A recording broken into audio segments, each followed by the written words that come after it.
Leo is sitting on the couch. Next to him is his close friend, Marcus. Leo's phone buzzes in his lap. A reminder alert.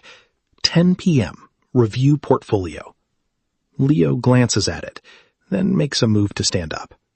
Whoa, where are you going, CEO? Sit down.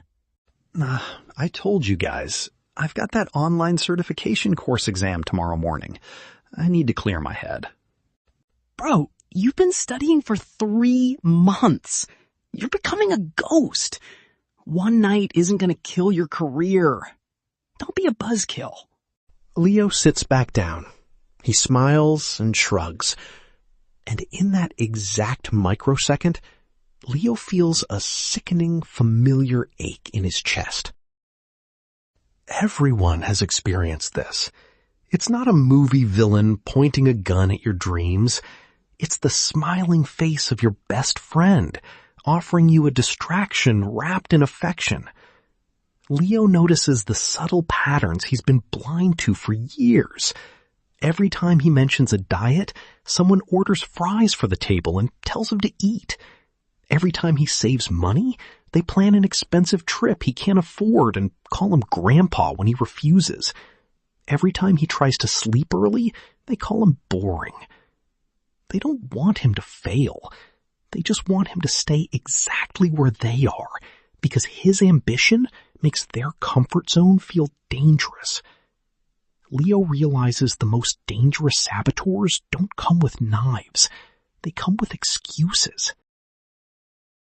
The turning point. Now, Leo is physically and emotionally exhausted. He missed his study window. He traded his future for 2 hours of cheap validation. He asks himself the question everyone avoids.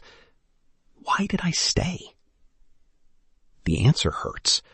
He stayed because he was afraid of being lonely. He was afraid of the awkward silence that happens when you say no.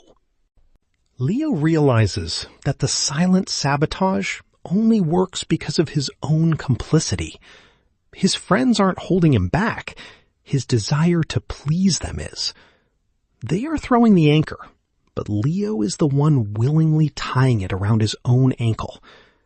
He understands that if he keeps letting them vote on his future, he will end up living their life, not his. The solution. The solution is the quiet, unapologetic boundary. Leo decides to implement the rule of selective absence. He stops asking for permission to grow. When it's time to work, his phone goes on Do Not Disturb. When they crack passive-aggressive jokes about his hustle, Leo doesn't argue or defend himself.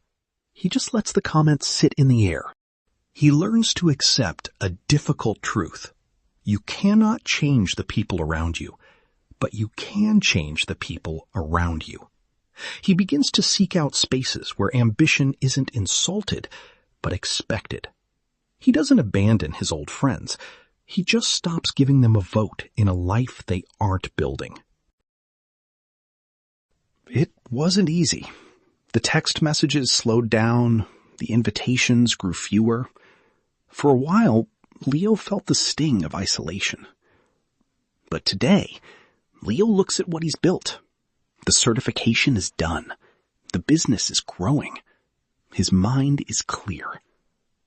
He meets his old friends occasionally. He still loves them, but he no longer needs their permission to fly. Leo finally understands the true cost of success.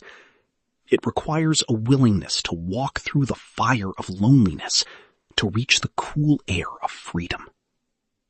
The silent sabotage is over, not because they changed, but because Leo finally decided to grow up.